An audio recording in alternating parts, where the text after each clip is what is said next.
Have you ever wondered about the difference between being solitary and being secluded? At first glance, the words might seem similar.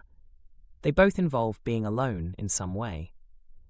But when you look closer, you'll find that they tell very different stories about how we interact with the world around us. Let's start with solitary. When you hear the word, you might think of solitude, which gives a sense of purpose or choice. Being solitary often describes someone who spends time alone, intentionally.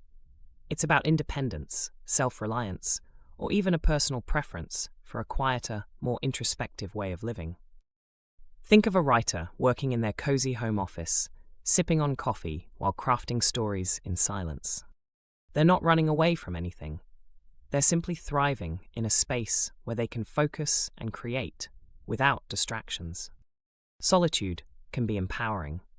It's a conscious choice to carve out that personal space, like stepping aside from the noise of the world to recharge. Then there's secluded. This word paints a very different picture. Being secluded means being cut off or isolated. But unlike being solitary, it often carries an element of external force. It's not usually a choice, it's more of a circumstance. Imagine a small cabin deep in the woods, miles away from any neighbors or stores. The person inside the cabin might feel detached, not because they wanted it, but because that's how the setting turned out. It's not always a bad thing. Some people long for seclusion to escape the chaos of society. The difference really comes down to this.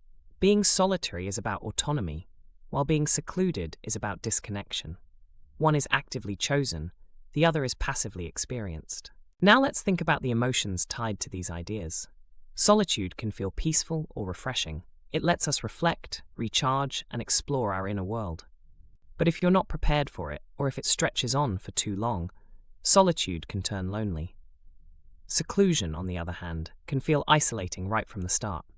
To be secluded often means losing access to people, places, or support systems, which can feel unsettling. It's the difference between embracing a relaxing day at home on your own terms and being stranded far away from the world.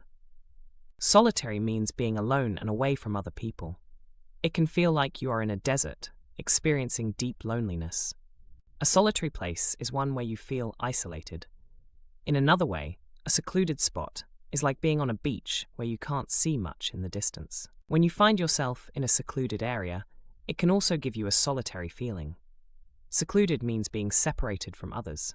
So whether you enjoy moments of solitude or dream about escaping to a secluded retreat, the key is understanding the power of choice. When you're in control of your alone time, it can be uplifting.